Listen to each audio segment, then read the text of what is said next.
natondi bino botondi na ngonga oyo susu bopesi ngai na ya na bandako na bino lelo oyo très chers compatriotes congolaises et congolais nalingaki kaka na insister lisusu na makambo etali démocratie, la jeune démocratie congolaise qui est en danger.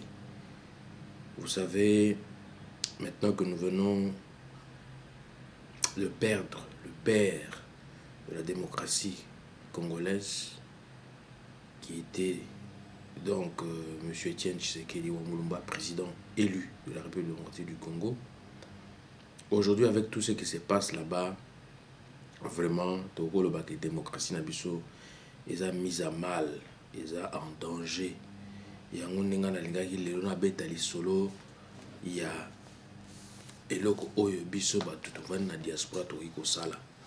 Biso ba tovandi na diaspora boyebi ke tozo constituer force topé entité protectrice ya ba compatriotes oyo bazali na mboka. Donc beaucoup permettre nga lisusu lelo na ko mélanger lisusu monoko ya lopoto oyo ezali français na lingala po compréhension ezala malamu po toyokana malamu. Parce que avoir tout ce qui se passe, nous toujours analyser situation politique dans les aliko kende. Dans on a vraiment mauvaise volonté, ils aliko persister, ils aliko umela. Quand il y a des dirigeants oyo yanko oyo bazolinga kaka konganza mana kitia bokonzi alors que mandat na bango et là kala pendant le 19 décembre 2016 dernier mandat ici là. Mais bazalika konganzama koluka ba voies et moyens kaka kozalaka wana opesaka ba mitindo ya lokuta alors que baza sous une autorité mokoté parce qu'ils sont illégitimes et ils sont illégaux, ces autorités là qui sont sur place là. Alors aujourd'hui j'ai voulu seulement insister sur le rôle que la diaspora peut émettre et peut jouer dans cette crise qui se fait de plus en plus grandissante dans notre pays, la République démocratique du Congo. Donc la diaspora congolaise, je disais, étant considérée comme la grande force protectrice des compatriotes se trouvant encore dans leur pays d'origine, représente au jour d'aujourd'hui les seuls personnels sanitaires qui peuvent bien diagnostiquer de quoi souffre la République démocratique du Congo afin de prescrire quels remèdes en vue de guérir les plaies dont souffre leur pays d'origine. En effet, il n'est plus permis de laisser pour compte que l'état de santé de leur pays d'origine continue de se détériorer tous les jours sans la moindre constatation et la moindre résolution d'en finir avec toutes ces maladies nuisibles qui rongent de manière perpétuelle l'État congolais dans son ensemble. Voilà pourquoi les personnels sanitaires qui constituent la diaspora congolaise de partout le monde, appelés aussi Baminganga ya Mboka Nambango, se doivent agir vite et très vite et de manière gravissime en vue d'éradiquer l'état d'occupation, l'état de la sous-tutelle de l'ONU et des conflits armés, des massacres en masse sur leur territoire au plus tôt. Tout compte fait, du côté des résistants congolais, il y a une détermination acharnée d'en finir avec ce régime d'imposture qui continue toujours de donner des injonctions pour que les élections n'aient pas lieu. Donc, à côté à résistants congolais, détermination à s'opposer continuellement à l'occupation ezali.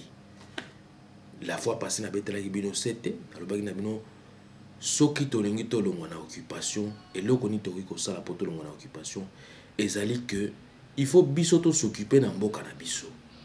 Soki bolingi état d'occupation ne longwa na état ba conflits armés na sous tutelle ya ONU, il faut biso moko ba mboka ba landlord ya mboka ne ba lobanga na anglais ba kolo mboka ba kolo mabele ba s'occuper na territoire ya da bango moko.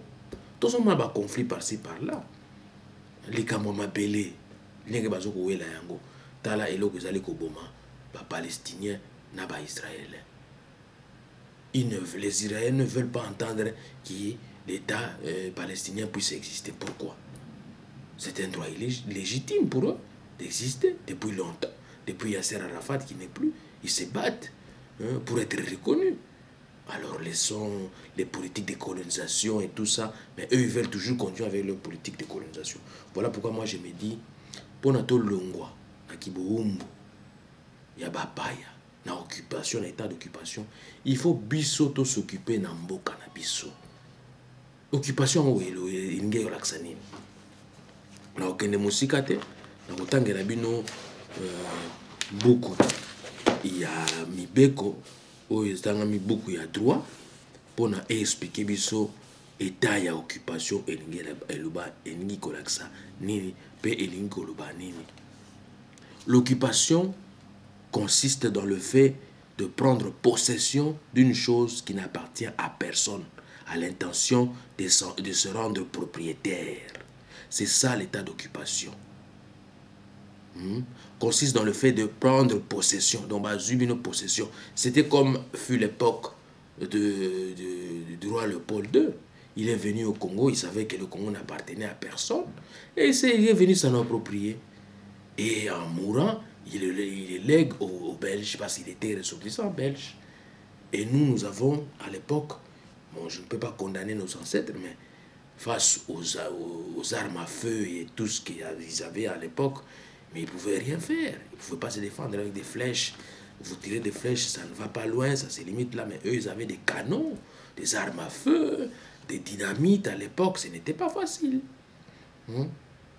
Voilà pourquoi je me dis que l'état d'occupation, c'est ça. Le fait de prendre possession. Donc, on a pris possession des Congolais depuis l'époque léopoldienne, de Léopold II. Et c'est comme aujourd'hui, Kabila veut prendre, donc il veut prendre possession des Congolais en tout et pour tout. Il vous contrôle en tout et pour tout. Donc c'est ce que moi je m'attelle de vous dire tous les jours, que pour sortir de l'occupation, nous devons nous occuper de notre pays, à savoir qui est chef d'état-major des forces terrestres, qui est chef d'état-major des forces aériennes, forces navales, etc. etc. C'est très important de connaître qui sont là. Est-ce que ce sont des natifs du pays ou ce sont des étrangers? Voilà pourquoi je me dis que nous devons nous occuper de notre pays pour éradiquer l'occupation.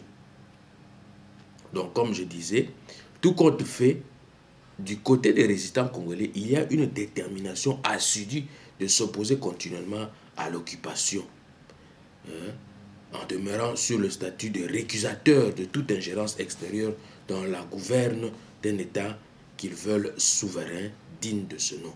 Tandis que du côté des combattants congolais, seule habilité à prendre part au combat, aux hostilités,